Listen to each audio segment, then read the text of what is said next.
আপনার নামটা একটু বলেন। জি, শিলা রহমান। শিলা রহমান। বয়স কত আপনার? 40+।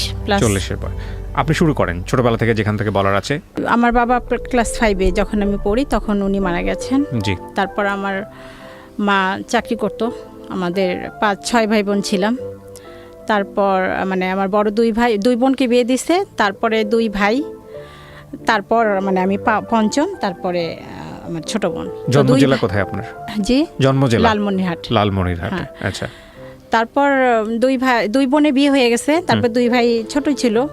আমি ক্লাস 5-এ ছিলাম। তখন মায়ের হাতে পুরো সংসার, 4 জন আমরা। যাই হোক, আমার আম্মু চাকরি করছে, আমাকে লেখাপড়া শিখাইছে, সবাইকে শিখাইছে। আব্বা নাই দেখে আমাকে কলেজে মানে ভর্তি করার পরই বিয়ে দিয়ে দিছে। বিয়ের পর ওখানে লালমিহাটে থাকা হয় নাই, হাজবেন্ড নিয়ে নারায়ণগঞ্জে চলে আসলাম। এখানে তো বেবি হলো, ছেলেটা হলো রিফাত, যাকে নিয়ে বলতে চাচ্ছি। ও হওয়ার পর 8 বছর পর আরেকটা ছেলে হইলো। আর রিফাতের বয়স এখন 25 বছর। আর একটা ছেলের বয়স এখন 17 বছর। রিফাত যখন ক্লাস 10-এ পড়ে, রিফাত ছোটবেলায় খুব ভালো ছিল। ওকে। খুবই ভালো, শান্তশিষ্ট, ভদ্র, ব্রেন ভালো ছিল। ক্লাস 10-এ ওঠার পর ও আর স্কুলে যায় না। টেস্ট দিছে, টেস্ট পরীক্ষা যখন দিবে তখন আর ও স্কুলে যায় না, হঠাৎ করেই। হ্যাঁ। ওকে। তো আমরা জানতাম না। ওর ক্লাসমেটরা এসে বললো যে আন্টি ও স্কুলে যায় না। ও কি ব্যাপার, ও তো সকালে স্কুলে বের হয়ে যায়, বিকালে 4টার সময় ঠিকই বাসায় আসে। তখন আমি খোঁজ নিলাম, গিয়ে দেখি বা জানতে পারি যে ওই কোনো আপনার কি ওই পুকুর এই টাইপের কোনো নীরব নির্জন জায়গায়, জনমানবহীন নীরব নির্জন জায়গায় চুপ করে বসে থাকে। এটা আপনি খোঁজ নিয়ে জানলেন নাকি আপনি গিয়ে বের করলেন? হ্যাঁ, জানার পর আমি নিজে গিয়ে দেখছি, চুপচাপ বসে ছিল, ব্যাগটা স্কুল ব্যাগটা পাশে ছিল। কোথায় ছিল এটা? কোথায় ফার্স্ট টাইম কি দেখলেন আপনি সেটা বলেন। পুকুরের পাশে, গাছের নিচে। আবার কোনো মসজিদের ছাদের উপরে কোনায় চুপচাপ, যেখানে কেউ যায় না, নীরব একদম, মানে মানুষের মধ্যে থাকবে না। তারপরে বাসায় আনার পর কোনো বাড়ির ছাদে, 5তলা বা 6তলা এরকম ছাদে, তারপরে নিয়ে আসলাম যে কি ব্যাপার, না আমার স্কুল ভালো লাগে না, আমি স্কুলে যাব না। ওর কথাবার্তা, ও কোনো মানুষ আসলে ঘরের মধ্যে ও কারোর সাথে কথা বলবে না, মুখটাকে আড়াল করে রাখবে। তো আর একটা আমার বই ছিল, মৃত্যুর পরে কিয়ামতের আগে, এই বইটা খুব পড়তো। আর কেউ আসলে ওই বইটা দিয়ে মুখটা ঢেকে রাখতো। নামাজ কালাম পড়া শুরু করলো হঠাৎ করেই। তারপর এখন আশেপাশে সবাই বললো জিন ধরছে, পড়িতে আসক্ত, এরকম কিছু। তারপর ওই এলাকার যত দূর যেখানে বলছে, কবিরাজ, আলেম, মসজিদের হুজুর, ইমাম সাহেব, যে যেখানে বলছে সব জায়গায়। ঠিক আছে, হ্যাঁ।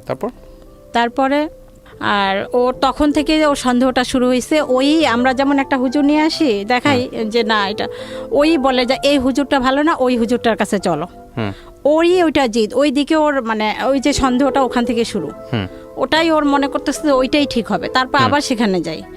আবার এরকম টিভিতে যদি দেখে বা রেডিওতে কোথাও শুনে যে টিভিতে এরকমের অ্যাড থাকতো যে চট্টগ্রামের হুজুর বা ওই যে 7তলা এরকম হুজুর থাকে, কিস্তিতে ইয়া করে, ওগুলো দেখে ওইটার জন্য অস্থির, মানে বাসায় ওইটা নিয়ে আমাদের সাথে হইচই করতো। ওইটা একরকমের জিদ হয়ে গেছে ওর, আবদার বা বায়নাগুলো মিটানো, এটা একরকমের, ওটা না করলেই বাসার মধ্যে অশান্তি সৃষ্টি করতো, বকাবকি করতো, গালাগালি করতো।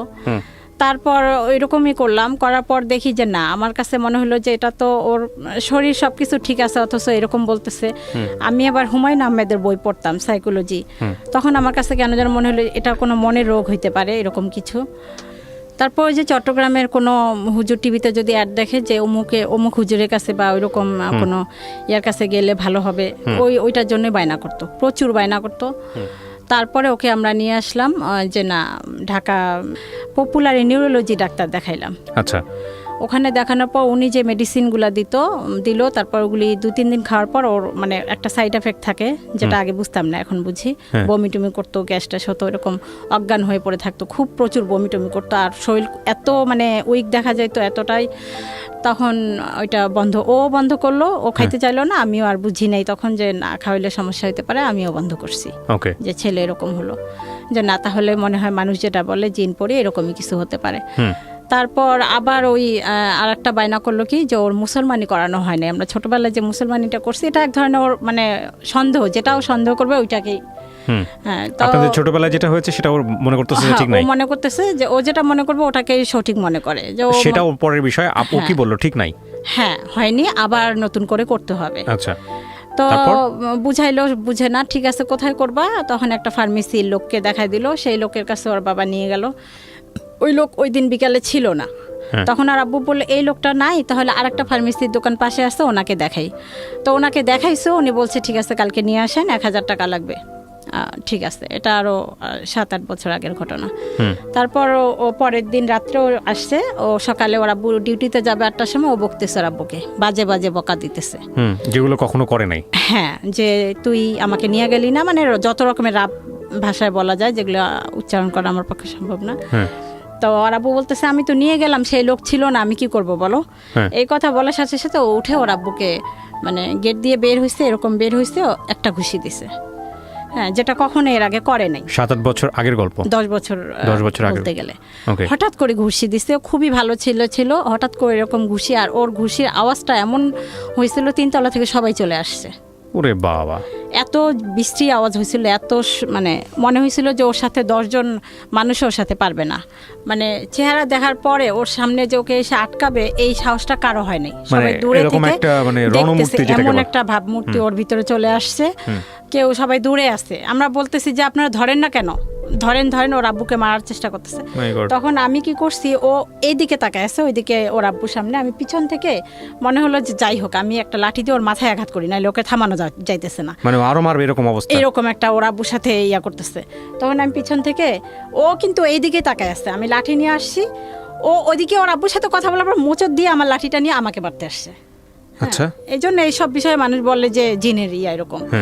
আসলে কিছু মানে এমন কিছু মানে বিষয় দেখছি ওর, মানে যেটা আসলে লজিক্যালি হওয়ার কথা না সেটা চলে আসে ওর অ্যাটিটিউডের মধ্যে। আজকের এই গল্পটা খুব সেন্সিটিভ একটা গল্প, একটু মনোযোগ দিয়ে শুনবেন শেষ পর্যন্ত, কারণ উনি যেই বিষয়টা নিয়ে এখানে কথা বলছেন উনি সাফারার এবং ওখান থেকে ওভারকাম করেছেন। তো আমার মনে হয় যে সবার একটু মনোযোগ দিয়ে শোনা উচিত, কারোর সন্তানের যাতে এই রকম সমস্যা হলে বা পরিবারের মেম্বারদের যদি এরকম সমস্যা হয়, আজকের এই গল্পটা থেকে আপনারা অনেক বড় একটা সাজেশন পাবেন। জি, তারপর কি হলো? তারপর ও আমাকে যখন মারতে আসলো, আমি তো ও জানি যে ও একটা মাইর দিলে আমি শেষ, কিভাবে যেন কেউ একজন এসে ধরে আটকাইতে পারছে তখন ওকে, ওর আব্বুই মনে হয় আসছে সাহস করে। তারপর আমি চিন্তা করলাম যে না, এ সম্ভবত গাঁজা টাজা খাইছে, নাইলে এরকম উত্তেজিত হবে কেন, এরকম কোনো নেশা টেশা করছে, চলো আমরা একে পুলিশে দিয়ে আসি। তারপর আমরা ওকে নিয়ে থানায় গেলাম, মানে ও ছিল ও ছিল ওর আব্বু সহ থানায় গেলাম। ওনারা বললো যে ঠিক আছে। থানায় যে যাচ্ছেন ও কি জানতো যে আমাকে থানায় নিয়ে যাওয়া হচ্ছে? হ্যাঁ, জানতো। আচ্ছা, তা ও কি বলতেছিল? ও কিছুই না, ওর কোনো ভয় ভীতি, কোনো ফিলিংস, কোনো আবেগ কিচ্ছু নাই। আচ্ছা, একটা রোবট। তারপরে থানায় গেলাম, ওরা মানে কেউ একজন বাসার পাশে বললো যে এভাবে যদি আপনারা বলেন নিবে না, আপনাদেরকে বলতে হবে ও মানে আসক্ত এবং একটা কোনো কিছু ওর পকেটে রেখে দিতে হবে, এরকম কিছু। এখন এটা তো খুবই কঠিন। ওই রাতটা, ওই দিনটা যে আমার কিভাবে কাটছে এটা কাউকে বুঝাইতে পারবো না, যে আমার ছেলেকে আমি মিথ্যা একটা কথা বলে পুলিশের কাছে ধরাই দিচ্ছি কারণ আমরা সেফে থাকার জন্য। কিন্তু কোনো একটা মা মিথ্যে কথা বলতেছি যে জিনিসটা কি একটা নেশা জাতীয় একটা ওষুধও নিয়ে আসছে ওর আব্বু, যে ওইটা বিছানা রাখবে, পুলিশকে বলবে যে ওইটা খায়। সেই রাতটা অনেক কষ্টেই গেছে। যাই হোক, তারপর ছেলেকে ভালো ভালো খাওয়াইছি, কালকে ছেলেকে নিয়ে যাবে পুলিশ এসে। তারপর পুলিশ আসলো, তো আল্লাহ পাকের অশেষ রহমতে পুলিশটা সম্মত খুব ভালো লোক ছিল। আমি পুলিশ আসার পরে আমি বাইরে গিয়ে মানে আমার ছেলে মনে হয় মারা গেছে এরকম আমি ডেকে নিয়ে আসছি, আমি কান্নাকাটি করতেছি বাইরে। তো পুলিশ এটা শুনছে হয়তো বা, তখন ওর মাকে ডেকে নিয়ে আসেন, আমাকে নিয়ে আসছে, কি ব্যাপার আপনি নিজে গেলেন আবার আপনি কান্নাকাটি করতেছেন। তখন আমি বলে ফেলছি যে স্যার ওর তো এটা জানি না। তখন উনি বলল যে এরকম তো মানসিক সমস্যা, এটা হইতে পারে, আপনারা ডাক্তার দেখান। উনি আমাদেরকে পাঠাই দিল, মানে উনি নিল না, অ্যারেস্ট করলো না। উনি নিজে ওই মুহূর্তে আমার ছেলেকে বলল যে আপনি নিয়ে যান হাসপাতালে। তখন আমি পিজি হাসপাতালে নিয়ে আসলাম। পিজি হাসপাতালে নিয়ে আসার পর ওখানে ওরা ভর্তি করতে বললো। এর আগ পর্যন্ত ডাক্তার কবিরাজ সমস্ত, এর আগ পর্যন্ত শুধু কবিরাজের কাছে, শুধু নিউরোলজি ডাক্তার দেখাইছি। তখন ওইটা অনেক আগে, তারও 1-1.5 বছর আগে।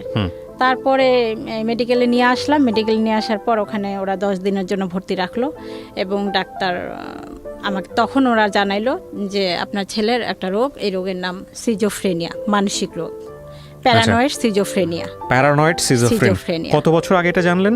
জানলেও আমি তখনও বুঝি নাই যে এটা একটা রোগ। আমার কাছে ভাত পানির মতোই মনে হয়েছে, জ্বর কাশি এরকমই মনে হয়েছে। এবং আপনার কাছে মনে হচ্ছে, আপনি তখনও বিশ্বাস করেছেন যে এটা এই রোগ? বুঝি নাই যে এটা এত জটিল একটা কঠিন রোগ।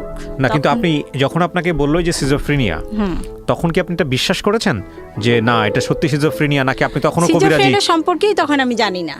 আমি জানি এটা জ্বরের মতো, কিন্তু আপনার দেখেন দুটো বিষয় এখানে। একটা হচ্ছে যে আমাদের সমাজে এরকম কোনো কিছু হলে প্রাথমিক পর্যায়ে যেটা মানুষ মনে করে জিন ভূতের কোনো ব্যাপার। না, আমি বুঝতে পারছি যে এটা একটা মানে রোগ, এটা মনে হয়েছিল। এটা আপনি অ্যাকসেপ্ট করেছেন? এটা আমি বুঝে গেছি। এইটা আমি কেন বারবার জোর দিয়ে জিজ্ঞেস করতেছি, এই অ্যাকসেপ্ট করার ব্যাপারটা খুব ইম্পর্টেন্ট। কারণটা হচ্ছে বিষয়টা কিন্তু যন্ত্রণা, যন্ত্রের একটা সমস্যা হলে না, আমি যদি বলি ধরেন আপনার হাতে একটা মেশিন আছে, মেশিনের কোনো একটা পার্টস নষ্ট হয়ে গেছে, আপনি যাবেন পাঁচটা লাগাবে, সঙ্গে সঙ্গে সার্ভিস দেওয়া শুরু করবে। মানুষের কিন্তু এরকম না। মানুষের যদি জ্বরও হয় সারতে অ্যাটলিস্ট 3 দিন সময় লাগে।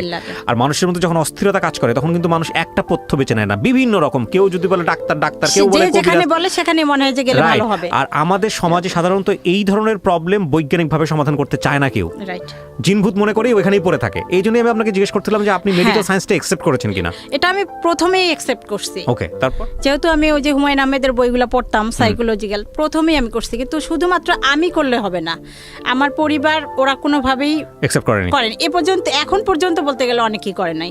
আমার আশেপাশের লোক করে নাই। ওদের কথা অনুযায়ী তখন বলবো কেমন মা, আমরা বলতেছি অমুকের কাছে নিতে, তমুকের কাছে নিতে, এখনো নিচ্ছে না। তখন থেকে আমি আসি যে সাইকোলজি কোনো ডাক্তার যদি দেখি আমি তাহলে দেখাবো। তো যাই হোক, পুলিশকে আবার আমি এখানে একটা কথা আড়াল করতে মানে ভুলে গেছিলাম। পুলিশকে আমি পাশে বারান্দা দিয়ে চুপ করে ডেকে বলছিলাম যে স্যার ওর না এরকম না, ওর মানসিক রোগ আছে। ওর আব্বুর আড়ালে, ওর আব্বু তো ওইটাই চাচ্ছে যে ওকে দিবে, অ্যারেস্ট করে নিয়ে যাবে। হ্যাঁ দিবে, ওর আব্বু বুঝে না, এখনো বুঝে না। কিন্তু আমি যেহেতু বুঝছি, আমি ওনাকে চুপ করে জানলা দিয়ে ডেকে বলছিলাম, ওর আব্বু ঘরে ছিল। তখন উনি বলে ঠিক আছে আপনি ভিতরে আসেন। আসার পরে উনি তারপরে এই যে পাঠাইলো ওর আব্বুর কাছে বলে। তারপর খাওয়া দাওয়া ঘুম এগুলোর মধ্যে কোনো দেখছিলেন ওই সময়টাতে? ঘুম ছিল না, ওই সময়টাতে ঘুমাইতো না, কোনো ঘুম ছিল না। সারা রাত বাইরে যাইতো, ছাদের উপরে চুপ করে বসে থাকতো।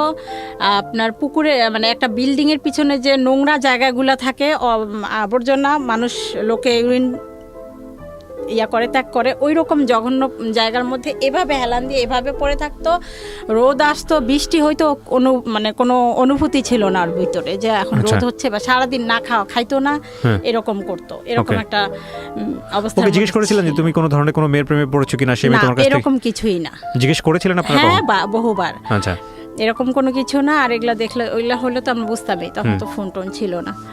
তারপরে ডাক্তার কাছে নিয়ে আসার পর ডাক্তার আমাকে বললো, তখনও বুঝছি যে একটা মানসিক রোগ, এটা সেরে যাবে, কিন্তু এটা যে সিজোফ্রেনিয়া জটিল এটাও বুঝি নাই। তখনও বুঝছি যে ঠিক আছে এটা মানসিক রোগ। তো আনার পর ভালো হইলো, অনেকদিন ভালো থাকলো। তখন বললো যে আমি আর স্কুলে পড়বো না, আমি চাকরি করব। উনি বলতেছিলেন? ও বলতেছে যে আমি চাকরি করব। আচ্ছা, ঠিক আছে চাকরি করো। চাকরিতে জয়েন করার 3-4 মাস পর ওখানেও আবার। কোথায় জয়েন করলো? ওই আমাদের নারায়ণগঞ্জেই একটা গার্মেন্টসে চাকরি করলো। ওখানে 2-3 মাস করলো, করার পর ওখানে আবার ওর ভিতরে যে ও চাপ নিতে পারে না, এটা আমি তখনও বুঝতে পারিনি। কোনো চাপ নিতে চায় না বা চাপ নিতে পারে না, সেই ধৈর্যটা ওর নাই। তখন ও ওখানে চোখ বড় বড় করে আর ছাদের উপরে উঠে, এই সূর্য থাম, এই সূর্য তুই ওঠ, আর তো এই দেখ আমি সূর্যকে খাচ্ছি, আমি সূর্যকে এখন গিলে খাবো, এরকম কথা বলতো। ওই যারা ওর অন্য স্টাফ ছিল ওগুলো দেখে মালিকের কাছে বলার পর ওকে না করে দেয় যে এই ধরনের কেন কথা বলে। ওকে। হ্যাঁ, আর ওই পিএম বা যারা উপরে আছে, আপনাকে তো আমি চিনি, আপনি হযরত মুহাম্মদ সাল্লাল্লাহু আলাইহি ওয়াসাল্লাম আমলের সেই লোক, আপনি তো আবু বকর, হ্যাঁ আসসালামু আলাইকুম বলে পায়ের মধ্যে লুটায় সালাম করতো, এরকম করতো। আর বাসায় যখন নিয়ে আসলাম রাত্রেবেলা, পাগল যেটাকে বলে, মানে পাগলি রাস্তার মধ্যে যেরকম উস্কো খুস্কো, ওই রকম একটা চাদর হেসরাইতে যাইতো। আর কি ব্যাপার বাবা, তোমার চাদরটা তুমি সারা রাস্তায় ঝাড়ু দিতে নিয়ে আসতেছো, এরকম ময়লা হইতেছে, এগুলি পবিত্র মাটি, এগুলি পবিত্র ধুলা, এই জন্য আমি এগুলা সঙ্গে নিয়ে আসতেছি। এরকম তুমি কে, তোমাকে তো আমি চিনতেছি না, তুই কে রে? ওর ভাইকে বলতেছে, ওর বাবাকে বলতেছে তুই কে, আমাকে বলতেছে তো তোমাকে আমি চিনতে পারতেছি, তুমি আমাকে জন্ম দিছিলা, এই জন্য তুমি সেই হিসাবে তুমি আমার মা, তুমি আমাকে এই পৃথিবী জন্ম না, তুমি আমাকে এই পৃথিবীতে আনছো, এই জন্য তুমি আমার মা, তা তোমাকে আমি ছাড়বো না, চিন্তা করো না, তোমাকে আমি জান্নাতে নিব। ও নিজেকে খুব মানে বিরাট বুজুর্গ বা পীর এরকম কিছু একটা ভাবতো। দেখেন এরকম কথাবার্তা বললে তো মানুষ এমনিতেই মনে করবে যে ওর সাথে জিন আছে। হ্যাঁ। তারপরে আমরা রান্নাঘরে কাজ করতেছি, ও কেউ গেল এমনভাবে আসসালামু আলাইকুম বলে, মনে হয় যে জিনেরই কণ্ঠ। এমন একটা মোটা কণ্ঠ, এরকম ভয়ঙ্কর কণ্ঠ শুনে যারা পাশাপাশি আরো থাকি তারা সবাই চলে আসে। সবার জীবনটা অতিষ্ঠ হয়ে গেল না ভিতরে, খুব ভয়ে থাকা, তটস্থ থাকা। আপনাদের ফ্যামিলি মেম্বারদের কি অবস্থা ছিল এই সময়? ফ্যামিলি মেম্বার বলতে আমি তো অল টাইম ওর সাথে, ওর আব্বু তো সকালে যায়, রাত্রে আসে 11টা। আর ভাই বোন, আর বাকি ভাই বোনগুলো? ছোট ছেলেটা তখন স্কুলে পড়তো, এই যে এইটা, ওর বাইরের দিকে অত ইয়া নাই, ও এরকমই চুপচাপ। আপনাদের বংশগত আর কারো ছিল না? আমাদের বংশগত ছিল না। প্রিয় শ্রোতা, আমরা যেখানটায় ছিলাম তারপরে এরকম করলো, তারপরে চাকরি চলে গেল নারায়ণগঞ্জে। চাকরি চলে গেল, তারপর আরেকটা কোথায় যেন নিজেই ঢুকলো। ঢুকার পর বলল, তুমি আমাকে বিষ খায় মারতে চাও, ভাতের সাথে বিষ দিছো বা শরবতের সাথে পানির সাথে, এরকম করছিলেন নাকি এরকম? তোমাদের ওইটা তখন করি নাই। বাট আপনি জীবনে এরকম একটা স্টেপে গেছিলেন? এখন করতেছি। ওইটা তখন করি নাই, এখন বলবো এটা পরে। তো ভাতের সাথে পানির সাথে বিষ মিশাইতেছো, ওষুধ মিশাইতেছো, ওইগুলা তো তোমার কাছে আমরা থাকবো না, আমি থাকবো না। 1 মাস পরে যখন বেতন পাবে, ওই তার আগের দিন বলতেছে 6 তারিখে বেতন পাবে, 5 তারিখে আমি তোমাদের সাথে থাকবো না, আমি অন্য একটা মহিলার বাসায় ঠিক করছি, ওখানে থাকবো, ওখানে খাবো। তোমরা আমাকে ভাতের সাথে ওষুধ মিশায় মারতে চাইতেছো, তুমি আমার ক্ষতি করতে চাইতেছো। ভাতের সাথে কি ওষুধ মেশাতেন ওই সময়টাতে? মেডিসিন দিতেন? তখন মিশাইতাম না। আচ্ছা। তখন ওগুলো বুঝতাম না। আচ্ছা। তো আমাকে ক্ষতি করতে চাইতেছো, আমাকে পানি পড়া খাওয়াইছো, ওই যে কবিরাজ টবিরাজ এসব পানি পড়া খাওয়া। আমরা তখন বলতাম, তোর বাবার কোনো সম্পত্তি আছে নাকি, বা তোর তো কোনো সম্পত্তি নাই, যদি সেই সম্পত্তি থাকতো সেই জন্য আমি হয়তো বা করতাম। কোন কারণে করব বাবা তুমি বলো, বোঝানোর চেষ্টা করতাম। ও কোনো কাউন্সিলিং এর কাজ হতো না। সত্যি যেদিন বেতন পাইছে সেই দিন রাত্রে আর বাসায় আসে নাই। তো সারা রাত তো টেনশনে, আমরা খুঁজে কোথাও পাই না, কোথায় গেল। তো ভাবলাম যে যেহেতু বেতন পাইছে, কালকে অবশ্যই চাকরিতে যাবে। চাকরির স্থলে গেলাম, গার্মেন্টসে কাজ করতো। গার্মেন্টসে চলে গেলাম। গার্মেন্টসে আমি গেলাম, গেটের দারোয়ানের সাথে অনুরোধ করে বললাম যে ও আসবে, আমাকে একটু এখানে বসতে দেন। ওনারা আমাকে বসতে বললো। তারপর ছেলে আসলো, আর আমি ওর আব্বুকে জানাই রাখলাম, তুমি কিছু লোকজন নিয়ে আসবা, ওকে ধরে নিয়ে বাসা যাইতে হবে। তারপর যে ওর আব্বু লোকজন নিয়ে ওকে ধরে নিয়ে বাসায় আসলো। বাসায় আসার পর ওই যে টাকাটা নিয়ে নিলাম আমরা, কারণ টাকাটা থাকলেই তো আরো এদিক ওদিক গিয়ে নষ্ট করবে। নিয়ে নিলাম, সেইটাই হচ্ছে বড় অপরাধ। কেন টাকা নিলাম? ওই 6,000 না, ওর কাছে 6 লাখ টাকা। ওটা এখনো বলে কেন টাকা নিচ্ছ। আচ্ছা। তো সেই জন্য 2-3 দিন পর এলাকার একটা গুন্ডা টাইপের কবির নামে এক লোক, আমার নামটা ঠিক মনে নেই, কবির নামটাই দিলাম। তো ওটাকে গুন্ডাই বলে এলাকার মধ্যে সবাই। জি। ওনার কাছে গিয়ে বিচার দিছে যে অমুক, আমার হাজবেন্ডের নাম, মানে ওর আব্বুর নাম এবং আমার নাম ধরে বলছে যে ওরা আমার টাকা নিছে। আচ্ছা। তখন ওরা কারা, ওদেরকে তুমি কিভাবে চেনো? ওদের বাসায় আমি থাকি। তারপরে সেই লোক ওর আব্বুকে ডাক দিছে। ওই লোক যেই জায়গায় থাকতো, একটা মাঠের উপর 3 তলা একটা ছাদের উপরে, আমরা যেটা এলাকায় শুনতাম যে উনি গাঁজা টাজা মদ এই টাইপের কিছু খায়, এবং ওই মাঠ দিয়ে যদি, মানে এলাকার মানুষের ভাষা অনুযায়ী যেটা শুনতাম, যে কোনো মেয়ে ওই রাস্তা দিয়ে গেলে উনি তাকে ধরে, বা কোনো মানে কোনো লোক মোবাইল টোবাইল নিয়ে গেলে ছিনতাই করে, এই টাইপের কিছু শুনতাম। ওই লোক ওর আব্বুকে ডাক দিল রাত্রে 11টার সময় যে আমার এখানে আসো। ওই 3 তলা, ওই নির্জন মাঠের এক কোনো ওই বিল্ডিংটা, ওখানে 3 তলা ওর আব্বুকে নিয়ে গেছে। যে তুই এই ছেলের টাকা নিছিস কেন, এরকম একটা ধমক টমক দিছে, মারবে এরকম কিছু। তোর আব্বু বলে, এই তো আমার ছেলে টাকা আমি নেবো না, আর ওর একটু সমস্যা আছে, এখন ওকে টাকা দিলেও থাকবে না, বা চলে যাবে, কোনো একটা নষ্ট করবে, বা গাঁজা টাজা কিছু খাইতে পারে। তখন আমাদের ধারণা ছিল গাঁজা টাজা কিছু খায়, এরকম কিছু। তো এই জন্য আমাদের সাথে রাফ বিহেভ করে, এরকম কিছু। তারপরে সেই লোক বললো, তোমার ছেলে কি প্রমাণ আছে? এখন আপনি বলেন যে, তারপরে উনি বললো যে ওর মার কাছে যান। তখন উনি বললো যে ঠিক আছে, আমি আসতেছি, পরের দিন আপনারা যান। তারপরে উনি পরের দিন আমার কাছে আসলো। আচ্ছা। সেই লোক আসার পর তখন আমাকে দেখার পর ছেলের কাছে পরে আমার সাথে কথা বললো। কথা বলার পরে চলে যাওয়ার পরে আশেপাশে আরো 2-1 জন, আমি এখন ওনাকে কিভাবে প্রমাণ দিব যে এটা আমার ছেলে? কেন, আপনাদের কোনো ফ্যামিলি ছবি নাই ওই এলাকায়? আমি ছেলেকে 10 বছর, ছেলেকে প্রমাণ করার কি আছে? আশেপাশের লোকজনকে জিজ্ঞেস করলি তো? হ্যাঁ, ওই ছেলে তো ওইখানে জন্ম হয় নাই। আচ্ছা। জন্ম হয়েছে চৌধুরী বাড়ি, আমি থাকি নারায়ণগঞ্জ। আচ্ছা। চিটাং রোড চৌধুরী বাড়ি ওদিকে। ওকে। আর ওখানে ওকে নিয়ে গেছে 10 বছর বয়সে, সেই বয়স থেকে যারা চিনে তারাই। তা মা আমাকে আমার ছেলের পরিচয় দেওয়ার জন্য আরেকজন লোকের কাছে পরিচয় দেওয়ার প্রমাণ দিতে হবে, এমন একটা কঠিন সিচুয়েশন। তখন আমি বললাম যে যা আমি ওদেরকে ছোটবেলায় নিয়ে আসছি, অমুক অমুকের কাছে গিয়ে আপনি জিজ্ঞাসা করেন। উনি জিজ্ঞাসা করছে, এরপর ছেলে প্রতিদিন ওই লোকের কাছেই যায়। আচ্ছা, সারাদিন থাকে না, রাত্রে থাকে না, ওর আব্বু আর আম্মু সারা রাত খুঁজি। রাত্রে একটা কুকুরও যদি ঘেউ ঘেউ করে, মনে হয় যে রাস্তায় হয়তো বা ওকে কেউ মারছে, কেউ খুন করছে, হয়তো বা রাস্তায় লাশটা নিয়ে কুকুর চিল্লাচিল্লি করতেছে, টানাহেঁচড়া করতেছে, এরকম একটা টেনশন থাকে। ওর আব্বুকে বলে ওর বন্ধুর বাসায় বা যত যাদের সাথে খেলাধুলা করতো তাদের বাসায় গিয়ে দরজার সামনে লাইট জ্বালা জুতা চেক করতাম যে এর ঘরে আমার ছেলে আছে কিনা। অত রাতে তো ওকে ডাকা যায় না, কার না কার ঘরে গেছে, কোথাও খুঁজে পাইতাম না। পরে শুনতাম, দিনের বেলা পরে শুনতাম হয়তো ওই ফরিদ ওই লোকের কাছে গেছে, অথবা পরে আস্তে আস্তে দেখলাম যে ও কোনো বাড়ির ছাদের চিপায় চুপ করে শুয়ে থাকে রাতের বেলা, বা কোনো মসজিদের ছাদের চিপায় নির্জন এলাকায় এরকম চুপচাপ শুয়ে থাকে, বাসায় আসবে না, বা দিনে সারাদিন নাওয়া খাওয়া নাই। বেশিরভাগ সময় ওই লোকের কাছেই থাকতো, ওই গুন্ডাটার কাছেই থাকতো। 10-5 টাকা হয়তো বা দিত। আমার রাত্রে দিলে তো একটা বিশাল টেনশন তখন, যে এই লোক না জানি আমার ছেলের হাতে ছুরি ঢুকায় ধরাই দিয়ে বলে যে ওই লোকটাকে খুন করে আয়, বা মোবাইলটা চুরি করে নিয়ে এরকম কোনো অন্যায় কোনো কাজে নাকি ওকে জড়িত করে, নাকি ওকে কিছু খাওয়ায়, এরকম একটা বিশাল টেনশন। কিভাবে এই লোকের কাছে আমি আমার ছেলেকে উদ্ধার করব। তারপর ছেলেকে উদ্ধার করার জন্য ওই লোকের কাছে ফোন দেই। তখন ওই লোক আমাকে এরকম একটা কথা বলে, মানে কথার ইয়াতে বোঝা যায় যে ওনাকে আমার মানে ওনার ইচ্ছা পূরণ করতে হবে, এরকম কিছু একটা। এই ছেলের জন্য ছেলে ওখানে পাশে ছিল সম্ভবত, কথাগুলো শুনছে। তখন আমি ওনাকে স্ট্রেট জবাব দিলাম যে দেখেন, আপনি যদি এখন আমার ছেলের গলায় ছুরিও দিয়ে আমাকে বলেন ছেলে মারা যাক, ছেলের মৃত্যু একদিন হবে, আল্লাহ নিবে, আমি আপনার ওই কথায় কোনোদিনও মানে রাজি হব না।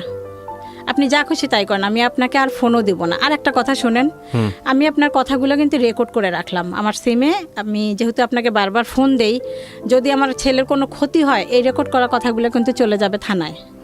এই কথাটা ওনাকে বলে দিলাম। তারপর আমি তখন স্কুলে চাকরি করতাম, কিন্ডারগার্টেনে। তো আমি স্কুলে যাওয়ার পর 8টা থেকে 10টা, তা আমি স্কুলে চলে যাওয়ার পর আমার ছেলে শুনতাম মাঝে মাঝে বাসায় আসতো, এসে ওই সময় খেয়ে যাইতো। তো ছোট ছেলেকে বললাম, ও যদি আজকে আসে তুই আস্তে করে বাইরে দিয়ে দরজায় তালা দিয়ে আমাকে ডাকতে যাবি। তারপর ওই রকম আসছে, ভালো রান্না করে রাখছি, যে ভালো রান্না দেখলে ও খাবে। মুরগির মাংস ভুনা করছি, ও খাইতে খাইতে ওই সময়ের মধ্যে আমি চলে আসবো। তারপরে আসছি, এসে ওই অবস্থায় আমি যেভাবে ছিলাম সেই অবস্থা ওকে নিয়ে সোজা লালমনিরহাট আমার দেশের বাড়ি চলে গেছি। এটা কি আগে থেকে প্ল্যান করা ছিল আপনার? হ্যাঁ, না প্ল্যান ছিল না। আমার চিন্তা যে ওই লোকের কাছে কিভাবে আমার ছেলেকে আমি উদ্ধার করব, মানে কবিরের কাছে যেতে দিব না, যেন কোনো অন্যায় কোনো কাজ ওকে দিয়ে না করায়। এই কবির নামটা ছদ্মনামে এখানে ব্যবহার করা হচ্ছে। ওকে, বলেন। তারপর ওই অবস্থায় উপরে আর একটা মহিলা ছিল, ওনাকে বললাম ও ছেলেকে তো নিয়ে যাওয়া যাবে না, এখানে আবার নাটক করতে হয়েছে। জীবনে অনেক নাটক করলাম এই ছেলের জন্য শুধুমাত্র। তখন ওই মহিলাকে বললাম, আপা আপনাকে আমার সাথে একটু অভিনয় করতে হবে। কি ছেলেকে বলতে হবে, যেহেতু ও পাগল, কোনো কবিরাজের নাম শুনলে ও সেখানে ছুটে যাবে। তো আপনি আসবেন, এসে আমাকে বলবেন, আপা আমাকে বকবেন ওর সামনে আমাকে বকলেও খুব খুশি হয়। আপনি আমাকে বকবেন আর বলবেন যে অমুক জায়গায় একটা ইয়ে আছে, ওখানে নিয়ে যান, আপনি আমাকে টাকা দিবেন। উনি সেটা এসে করলো, শায়লা নাম ওনার, ওই মহিলাটা এসে আমাকে বললো, আপা আপনি ছেলেটাকে এরকম ক্ষতি করতেছেন কেন, ওকে নষ্ট করতেছেন কেন? এই যে আমার কাছে একটা ভালো কবিরাজের ঠিকানা আছে, আপনি ওকে নিয়ে যান ওখানে। লালমনিরহাটের নাম তো বলে নাই, বাট আপনি লালমনিরহাটে তো নিচ্ছেন আলটিমেটলি। হ্যাঁ, ওকে। হ্যাঁ, তারপরে ওকে ওইটা বললো। তারপরে উনি বলার পর আমার ছেলে রাজি হলো। ঠিক তো, কবিরাজের কাছে নিতেছো, কোনো চালাকি করতেছো না। শালাপা বললো যে আমি কেন তোমার মার সাথে চালাই, তোমার মা তো ভালো না, খারাপ, খালি তোমার ক্ষতি করতেছে, তুমি যাও তো, আমি খোঁজ নিব, আমিও যাইতেছি 2 দিন পরে, তুমি যাও। তারপর ওই কথা বলার পর ওকে নিয়ে আমি গাবতলী, নারায়ণগঞ্জ দিয়ে বাস আছে, তবু ওই বাসে আসিনি, সোজা গাবতলীতে এসে ওখান থেকে বাস নিয়ে লালমনিরহাটে চলে গেলাম। চলে গিয়ে ওখানে ওকে রেখে আমি তারপর চলে আসলাম, ব্যাক করলাম আমার ঢাকায় ওকে রেখে। ওকে, আচ্ছা, এখন এখানে পরের দিন আমাকে কবির ফোন করছে, ওই লোক ছদ্মনাম যার নাম দিলাম। হ্যাঁ, আপনার ছেলে কি অবস্থা, এখন যে ফোন দেন না, আপনার ছেলে যে খোঁজ খবর নেন না। তা বললাম না, উনি এখন এটা জানে না যে আমার ছেলেকে আমি রেখে আসছি, আমার ছেলের খবর নেওয়ার জন্য উনি আমাকে হিসাবে ব্যবহার করছে। তখন আমি বলছি যে আপনি যা খুশি তাই করেন, আমার ছেলেকে আমি আনতে যাব না।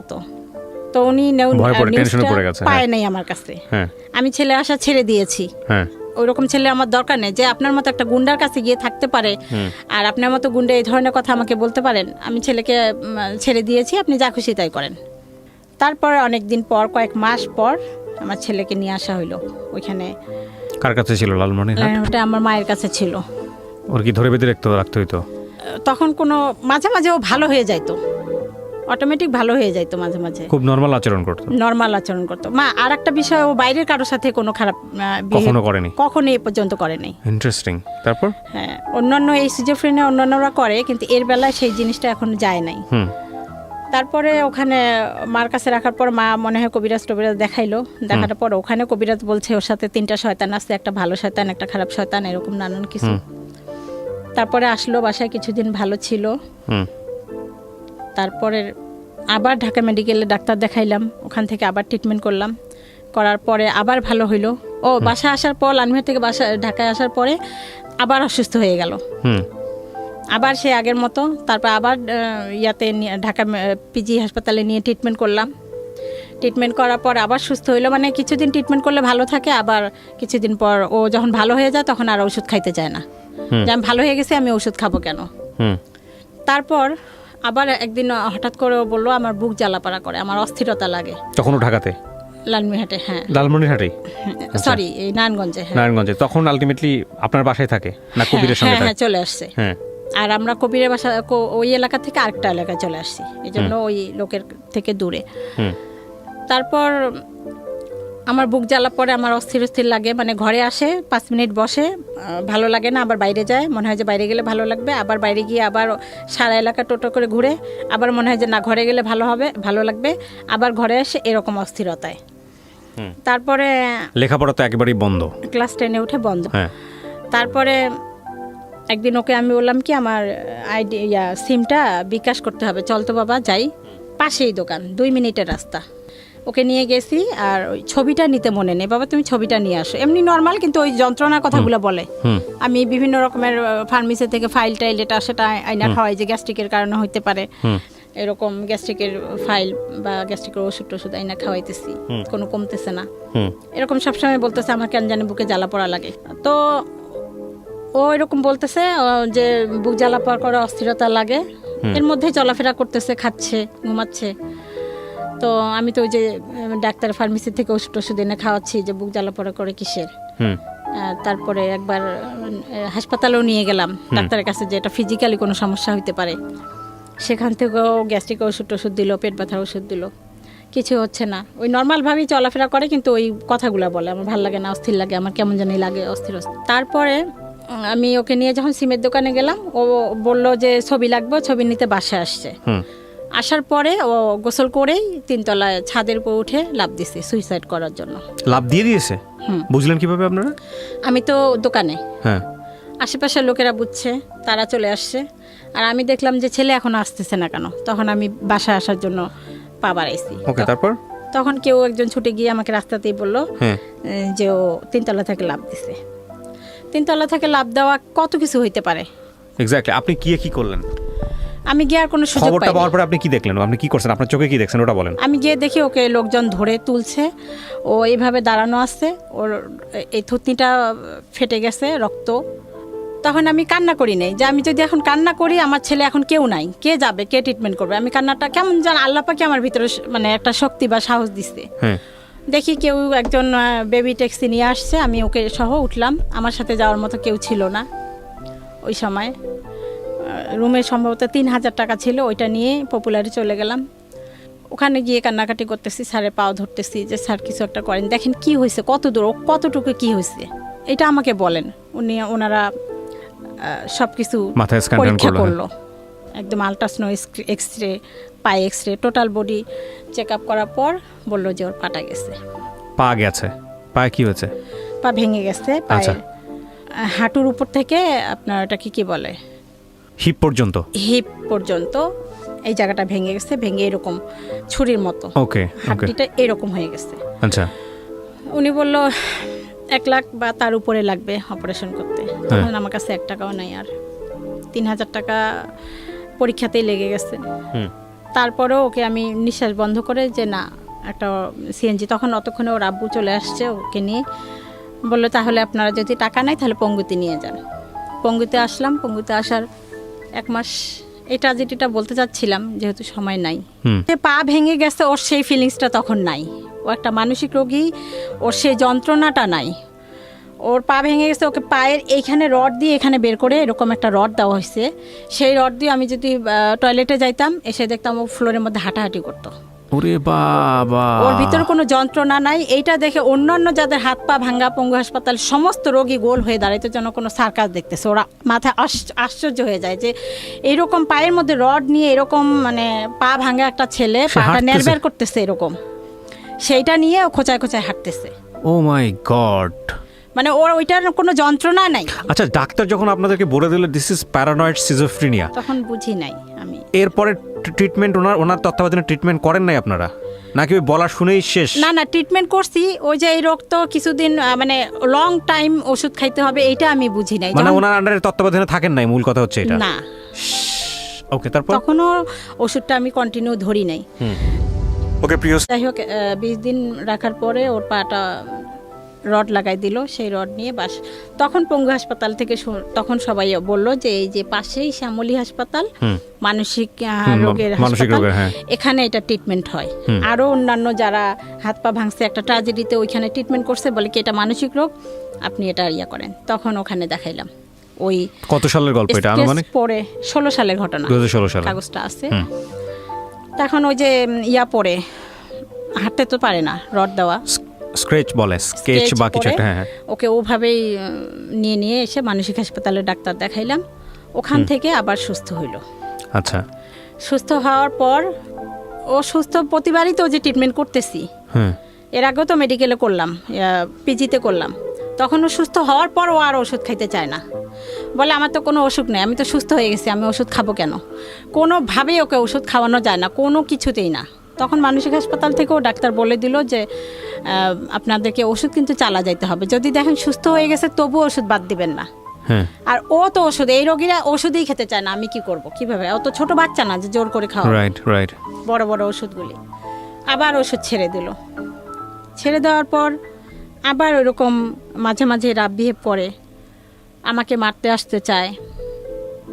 ছাদের উপর গিয়ে চুপ করে বসে থাকে, এমন ধ্যান ধরে বসে থাকে, বাসার লোকজন ছাদে গেলে ওদের দিকে তাকায় থাকে, ওরা সবাই ভয় পায়। রাস্তা দিয়ে যখন চলাফেরা করে ছেলেমেয়েরা সব দূরে সরে যায়, ওর চাহানি দেখে সবাই ভয় পায়। বাড়িওয়ালা তখন বাচ্চারা খেলতেছে, একটা বাচ্চার গিয়ে গলা টিপে ধরে আমাকে ঝুলাইতেছে, ও মাই গড, তোকে মেরে ফেলবো এরকম কথা। ওরা তখন বাড়িওয়ালার কাছে কমপ্লেন করে, বাড়িওয়ালা আমাদেরকে বাসা ছাড়তে বলে।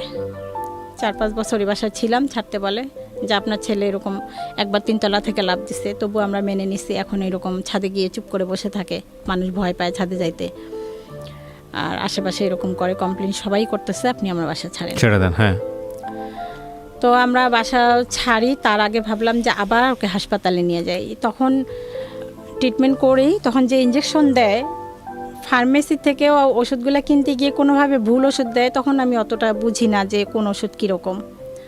জানি না কেন হয়েছে এই ঘটনাটা, আমি আজও জানি না। ওষুধ দেওয়ার পর ওই যে আগের দিন যখন ওষুধ টষুধ দিল, ইঞ্জেকশন দিল, পরের দিন আমরা বাসা ছাড়বো।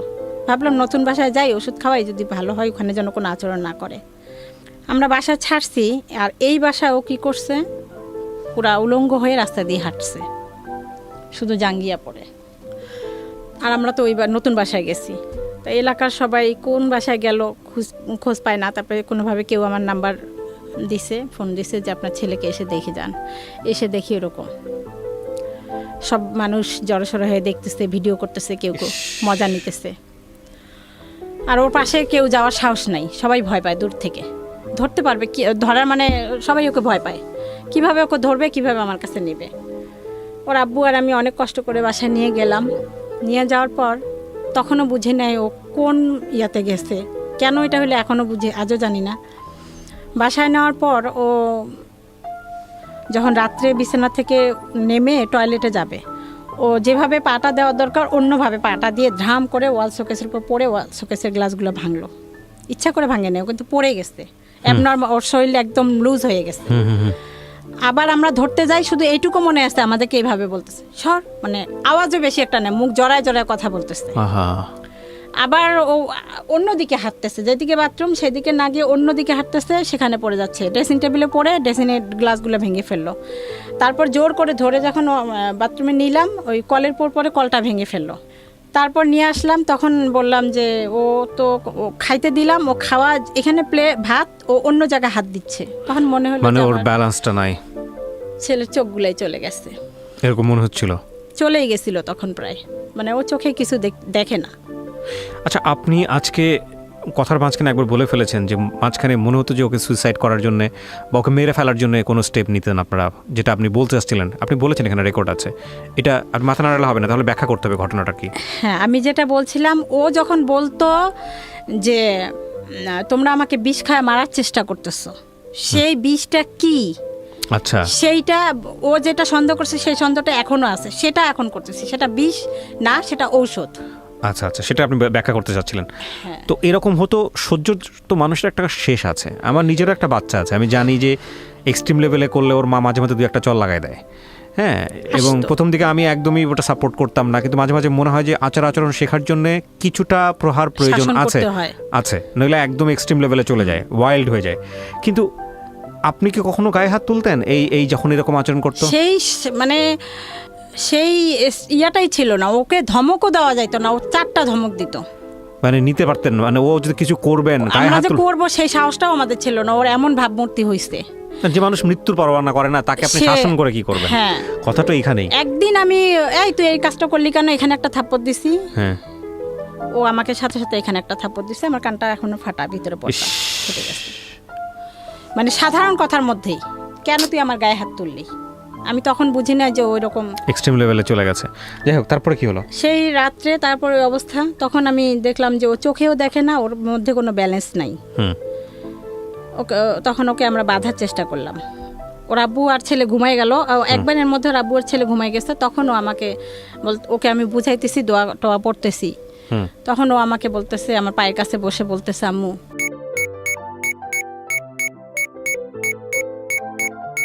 প্রিয় দর্শক এবং শ্রোতা, আপনারা এটা খুব এক্সট্রিম লেভেলের একটা ব্যাপার, যেটা আসলে ইট ক্যান বি এক্সপ্লেইন।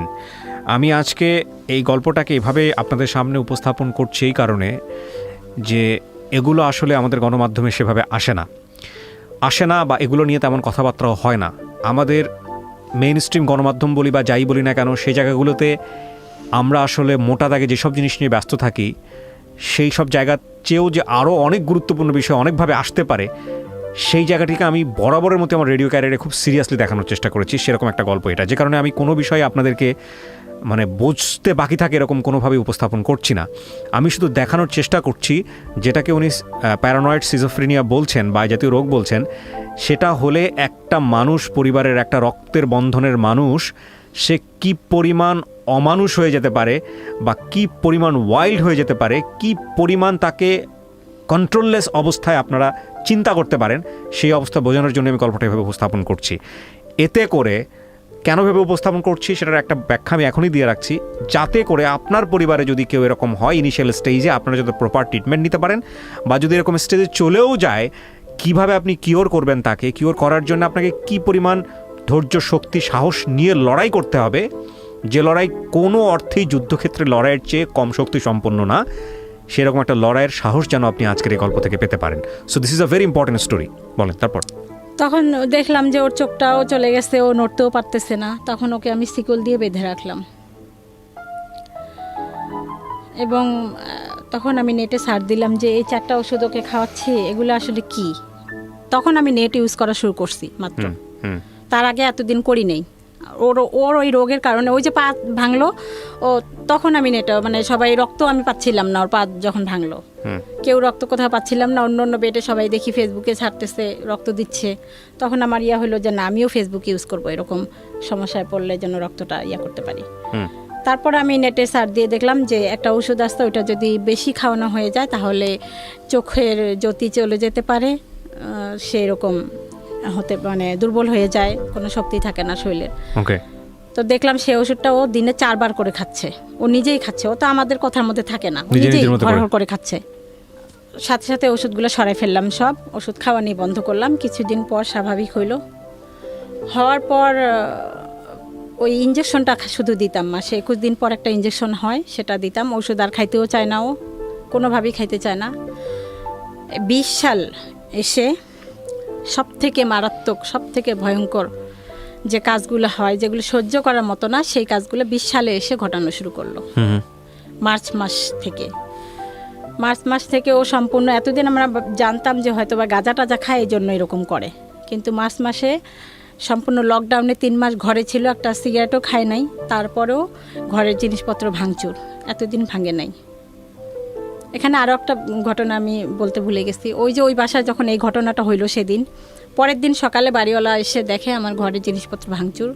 তখন উনি ভাবলো যে নিশ্চয় ছেলেটা ভালো না, এই যে অসুখ এটা বুঝে নেই, আবার শিকলে বাঁধা, আপনি আজকে এই বাসা ছেড়ে চলে যান, আপনি কেন আসছেন, বা ছেলের এই রোগ আছে আপনি কেন গোপন করছেন, আপনার ছেলে তো গাঁজা টাজা খায়, আজকে এই মুহূর্তে বাসা ছেড়ে চলে যান। এখন ওই ছেলেকে আমি সামলাবো নাকি ওর টেক কেয়ার করবো, নাকি আমি বাসা খুঁজতে যাব, না জিনিসপত্র গোছাবো, এরকম একটা কঠিন পরিস্থিতি। ওটাকে অনুরোধ করলাম যে আমাকে একটু সময় দেন, উনি মানলো না, আজকেই চলে যান। পাশে কে যেন পরিচিত একজন ছিল, সে বলল যে না, এরকম ছেলেটার এরকম সমস্যা। ও তারপর 2-3 দিন পর যেটা হয়েছে, ও রুমে থাকতে চায় না, শিকল খুলে দেওয়া হলো, যখন একটু স্বাভাবিক হইলো, কিন্তু একটু ভালো হয়, কিছুক্ষণ পর আবার অ্যাবনর্মাল হয়ে যায়। ওই পাশে অন্য কারো বাসায় গিয়ে খাবারের যে ডুলি থাকে, রুমে ঢুকে খাবার ডুলি থেকে ভাত বের করে নিয়ে খায়। ওর ধারণা ওইটা আমাদেরই ঘর, কিন্তু ওই যারা ওই বাড়ির লোক তারা মনে করছে যে ও কোনো মানে কি বলে ওগুলাকে, ছিনতাইকারী বা কোনো কিছু হইতে পারে, মানে চুরি টুরি করে যেগুলি, এরকম কিছু চোর টোর হইতে পারে। ওকে ধরে মারধর শুরু করছে।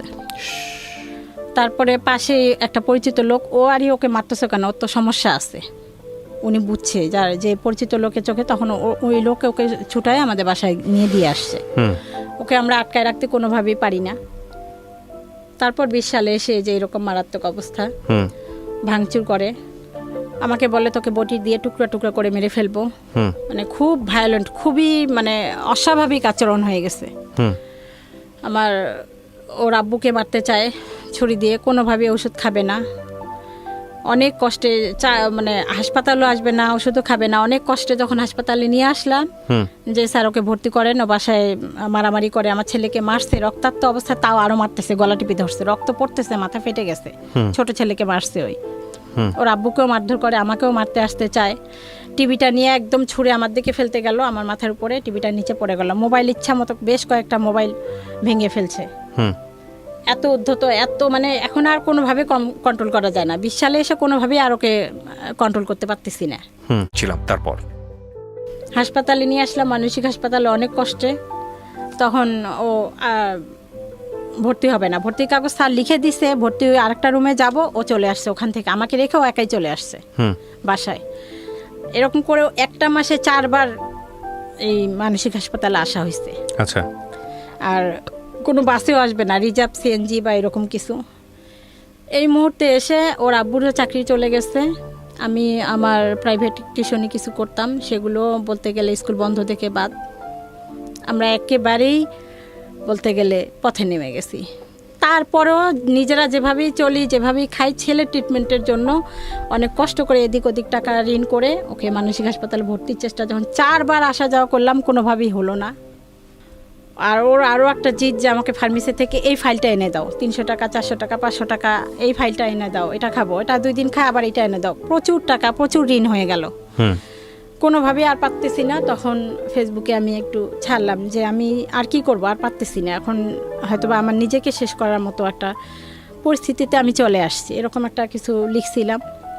তখন আমার ফেসবুকে কিছু মেয়ে ফ্রেন্ড, এরা ওখানে পোস্টেই কমেন্ট করছে যে আপু, আপনাকে অনেক দিন থেকে দেখি, আপনি প্লিজ লজ্জা পাবেন না, আমাদেরকে একটু নক দিয়েন। তখন নক দিলাম। ফারজান আহমেদ তনু আপু, উনি অস্ট্রেলিয়া থাকে, উনি 40,000 টাকা পাঠাইলো। সেই টাকা নিয়ে তারপরে ওকে কিছু ঋণ দিলাম, দেওয়ার পরে আরও একটা বোন পাঠাইলো 20,000 টাকা। এরকম 3-4 জন পরে 7-8 জন টাকা পাঠাইছে। সেই টাকা দিয়ে হাসপাতালে আবার আসলাম, এসে ভর্তি করলাম, পেইন বেডে ভর্তি করলাম। ওখানে 20 দিন রাখার পর ওরা রিলিজ করে দিতে যাচ্ছে। ওখানে হাসপাতালেও ঘটনা ঘটছে, অন্য অন্য যারা মানসিক রোগী তারা আমাকে মারছে, নার্স মনে করে মারছে না আপনাকে? হ্যাঁ। তো যেহেতু সময়টা কম তাই শর্ট করে বলতেছি, ওরটাই বলতেছি। তখন 20 দিন পর ওরা রিলিজ করে দিচ্ছে। আমি বললাম যে আপা, ও তো ডাক্তারকে বললাম যে ও তো ভালো হয়নি, আপনারা দেখতেছেন ভালো, কিন্তু বেডের মধ্যে আমার সাথে রাব বিহেভই করতেছে, ও কন্ট্রোলে আসে নাই, তো ও তো ওষুধ খাচ্ছে না, আপনার শুধু 3টা ওরা ইঞ্জেকশন দিয়ে যায় কিন্তু এসে ওষুধ খাওয়ায় না, ওষুধ খাওয়ার জন্য ওখানে ওই ঝড়ঝাপটা, ওষুধ খাবেই না। ওর বাসাতে তখন এই যে লাস্টে এই যে এই আসে, তুমি পানির মধ্যে আমি ওষুধ মিশাইছি, ভাতের মধ্যে ওষুধ মিশাইছি, পাতিল ভরা ভাত সব বাইরে ফেলে দিত, পাতিল ভরা মাংসের তরকারি সব বাইরে ফেলে দিত। মানে তখন ওষুধ মিশিয়ে মিশিয়ে খাওয়াতেন? না, তখন খাওয়াই নেই। আচ্ছা। তখনও খাওয়াইনি, তখন ওইটাও বুঝিনি, ফেলে দিত ওর সন্দেহ। আর এতগুলা ভাত আমরা সবাই খাবো, সেটা কিভাবে আমি ওষুধ মিশাবো? রাইট। দেখা যায় আমি রান্না করছি, দুপুরে একটু পরে খাবো, ও তার আগে খাইতে গেছে, খাওয়ার পরে বলতেছে তুই ভাতের সাথে ওষুধ মিশাইছিস কেন, বলে সব ভাত ফালা দিছে। এত অত্যাচার করার পর ওর গায়ে হাত তুলতেন না আপনারা? এটা আমি কোনো ইয়া নাই, ও মানে স্কোপ নাই ওকে, একটা তুই ধমক দিয়ে কথা বলার স্কোপ নাই, এখনও নাই। এখন যে কন্ট্রোলে আসছে আলহামদুলিল্লাহ, এখনও নাই। যদি কখনো আবার আপনার কাছে আসতে পারি, ওকে নিয়ে দেখবেন একটা কোনো রকমের রাগ হয়ে কোনো কথা ওর সামনে বলা যাবে না, এখনও না। এখন আমাদেরকে মানে মানে খুব নম হয়ে থাকতে হয় ওর সামনে, খুব নীরব, খুব সাইলেন্ট এখনো থাকতে। কিন্তু ডাক্তার তো আপনাদের কোনো না কোনো সাজেস্ট করেছিল, কোনো না কোনো কিছু বলেছিল, কিছু কি বলেছিল? ওষুধটা নিয়মিত খাওয়ায় যাবেন, লং টাইম আজীবন ট্রিটমেন্ট করতে হইতে পারে, ওষুধ খাওয়ার পরেও মাঝে মাঝে এরকম উত্তেজিত হইতে পারে, হবে। আর ওর সাথে ওর চাহিদাগুলো মানে ওর মতে মতে থাকার চেষ্টা করবেন, ওর মতে মতে থাকা মানেই টাকার খেলা। ও কোনো ড্রাগ নেয় পরবর্তীতে কি আইডেন্টিফাই করলেন? না না, ড্রাগ নেয় না। আচ্ছা। মানসিক হাসপাতালে যখন রাখলাম 20 দিন পর, তারপরে ওনারা রিলিজ করে দিল। 2-1 দিন আমি, দোষ হচ্ছে যে 2-1 দিন আমি বাসায় চলে আসছিলাম, ওরা গার্জিয়ান রাখতে বলে, ও বাইরে কারো মানে অন্য বেডের কারো কোনো ক্ষতি করে না, তারপরও গার্জিয়ান চলে গেল কেন, আমাকে বাসা সামলাইতে হবে, আমার টিউশনি ছিল, ওই জন্য রিলিজ করে দিল। নিয়ে আসার 7টা দিনও ভালো থাকলো না। তখন আমি এখন কি করব, আমাকে ভিখারি হইতেই হবে, কোনো উপায় নেই। আমি আবার ফেসবুকে কিছু ফ্রেন্ডদেরকে নক দিলাম, ওরা সাথে সাথেই বললো যে আপনি যে বলছেন এটাই বিশাল। ওনারা কেউ 10,000, কেউ 15,000 এরকম টাকা পাঠাইলো, ওই টাকা দিয়ে আমি রিহ্যাবিলিটেশন সেন্টারে রাখলাম। অনেকে বললো যে ও গাঁজা খায়, বা ওই সেন্টারে মানসিক রোগেরও ট্রিটমেন্ট হয়, প্লাস মাদকাসক্ত দুইটাই হয়। ওখানে তখন রাখলাম, ওখানে 3 মাসের কোর্স একটা, সবাই বলে যে ওখানে গেলে ভালো হবে। ওখান থেকে ফিরে আসার 4-5 দিন ভালো ছিল, ওখানে ওদের সামনে সম্পূর্ণ ভালো, আপনি কথা বলবেন আপনার বাইরে মানুষের সবার সাথে খুব ভালো, শুধু বাসায় আমাদের সাথে মানে বাবা মা আর শত্রু, ওর মা শত্রু, বাসায় আমাদের সাথে ভালো না। ওখানে ওরা বলে তো ওষুধ খাচ্ছে এখন, নিজের থেকে নিজে খায়, আর সমস্যা নেই, নিয়ে যান। নিয়ে আসলাম, আর এতগুলা টাকা দিয়ে খরচ করে বারবার তো আমাদের রাখা সম্ভব না। নিয়ে আসার পরে 4-5 দিন ভালো ছিল, তারপরে আবার সেই রাব বিহেভ। এখন আমি চিন্তা করলাম যে আর রিহাবে ওই একই ওষুধই 3 বেলা খাওয়ায়, মানসিক হাসপাতালে ওষুধই 3 বেলা খায়, একটা জায়গায় আটকায় রাখে। আমি আমার ঘরকেই রিহ্যাবিলিটেশন সেন্টার বানাবো। আমি আপনাকে কিছু কোশ্চেন করি, হ্যাঁ, আপনি আমার কোশ্চেনের অ্যান্সারগুলো দেন, তাহলে আপনার গল্পের একটা জায়গায় আমরা আসতে পারবো। কত সালে প্রথমে এই রোগটা ধরা পড়ে ওর? আমার এটা 12 সালে মেবি, 2012 সালের দিকে। আজকে হচ্ছে 21 সাল, 9 বছরের গল্প আপনার। 9 বছরের গল্প 1 ঘন্টায় তুলে নিয়ে আসা সম্ভব না, প্রথম কথা হচ্ছে এটা। এবং 9 বছরের গল্পের আপনি যদি একটা দিনের অনুভূতি বর্ণনা করেন, এটা আপনার ঘন্টার পর ঘন্টা লাগবে, এটাও আমি জানি।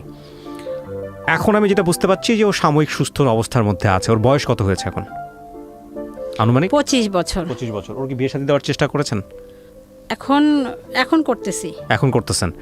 সমস্ত কিছু জানিয়ে যখন আপনারা যান স্টেপ নেন, তখন কি হয় বিয়ের জন্য আপনারা কিভাবে স্টেপ নেন? লাইক পাত্রীপক্ষকে সমস্ত কিছু জানান, ওরা ব্যাপারে জানিয়ে তারপরে স্টেপ নেন? হ্যাঁ, ও রাজি? এটাই বলছি যে ও এখন মোটামুটি স্বাভাবিক পর্যায়ে আছে। তো আমি এমন একটা মেয়ে চাই যে মেয়েটা খেতে পারে না, এরকম যেই ঘটক তাকে বলছি যে এমন একটা অসহায় মেয়ে আমাকে এনে দেন, যে এসে যদি অনেক মেয়ে আছে যারা খেতেই পারে না পরিবারে, মা বাবা বা অন্য জায়গায় বিয়েটি হয়ে গেছে, মানুষের বাসায় কাজ করে খাইতেছে, এরকম অনাথ নিয়ে আসেন, বা লেখাপড়া জানে না, আমি তাকে বাংলাটা শিখাবো, আরবিটা শিখাবো, তৈরি করে নেব আমার মতো, অন্ততপক্ষে যেন এটা ওর জন্য সোয়াব হয়, ওর জন্য ভালো হয়, আমার সোয়াব হবে। আমি তো আছি, আমার তো একটা মেয়ে নাই, মেয়েও লাগে। না, কিন্তু এখানে কথা এরকম। আছে, কথা হচ্ছে তো যে ওইরকম ফ্যামিলিতেও গেছে, তারাও নেয় না। তারাও নেয় না, আপনি সেটা তারাও বললেন। নেয় বাট আমি জানি না আপনার এই উদ্দেশ্যের জায়গাটা, আমি জানি না আল্লাহ কার কপালে কী লিখে রেখেছেন, বাট আমি মনে করি এইভাবে চিন্তা না করে বরং অ্যাকসেপ্টেন্সের জায়গা থেকে নর্মালি ট্রাই করা উচিত। আপনার মনে হতে পারে যে একটা মেয়ে যে আসলে অনেক বেশি ঠেকা অনেক দিক থেকে, সে অন্তত এরকম একটা ছেলেকে মেনে নেবে, বিষয়টা এরকম না। বিষয়টা আসলেই এরকম না, বরং আপনি ফাইন্ড আউট করেন এরকম পরিবার, যে পরিবারে অন্তত এই রোগটা সম্পর্কে জানে, বা যারা অন্তত কোনো না কোনো স্টেজে সাফার করে গেছে, তারা রিলাই করতে পারবে। তো আমি নিঃসন্দেহে এটা একটা ভয়ঙ্কর রকমের যুদ্ধ। আমি গল্পের শেষে এসে কী মন্তব্য করবো আমি খুঁজে পাচ্ছি না। তবে কেউ যদি আপনাদের এই গল্প শুনে আপনার সঙ্গে কন্ট্যাক্ট করতে চায়, আপনি যদি তাকে অ্যাকসেপ্ট করেন, তাহলে লিবারেলি আমরা যেটা বলেছি অনুষ্ঠানের শুরুতে, আমরা সেই কাজটা করব, আমরা যোগাযোগ করিয়ে দিব। আর আমি আপনার সমস্ত কিছু এখানে পরিচয় গোপন রেখে, সমস্ত কিছু গোপন রেখে আমি এখানে উপস্থাপন করেছি। আমি চাই না কোনোভাবে আপনার সামাজিকতা ক্ষতিগ্রস্ত হোক। এবং মা হিসেবে আপনি যে কথাগুলো এখানে বলেছেন আপনার সন্তানকে নিয়ে, সেটা প্রশ্নাতীতভাবেই আমরা বিশ্বাস করব, কারণ মা তো মাই। বাকিটুকু আপনি জানেন কতটুকু সত্য কতটুকু মিথ্যা। তবে আপনি যে ব্যাপারটা বলেছেন যে প্যারানয়েড সিজোফ্রেনিয়া, এটা যদি কেউ গুগলে সার্চ করে, ইউটিউবে সার্চ করে, তাহলে খুব ভালো করে ধারণা পাবে যে আসলে কি হয় এটা হলে। তো প্রিয় দর্শক এবং শ্রোতা, গল্পটা খুব অল্পতেই আমরা শেষ করছি। আপনারা কেউই হতাশ হবেন না, সারা জীবন জুড়েই আপনাদেরকে ট্রাই করতে হবে, এবং এই ট্রাই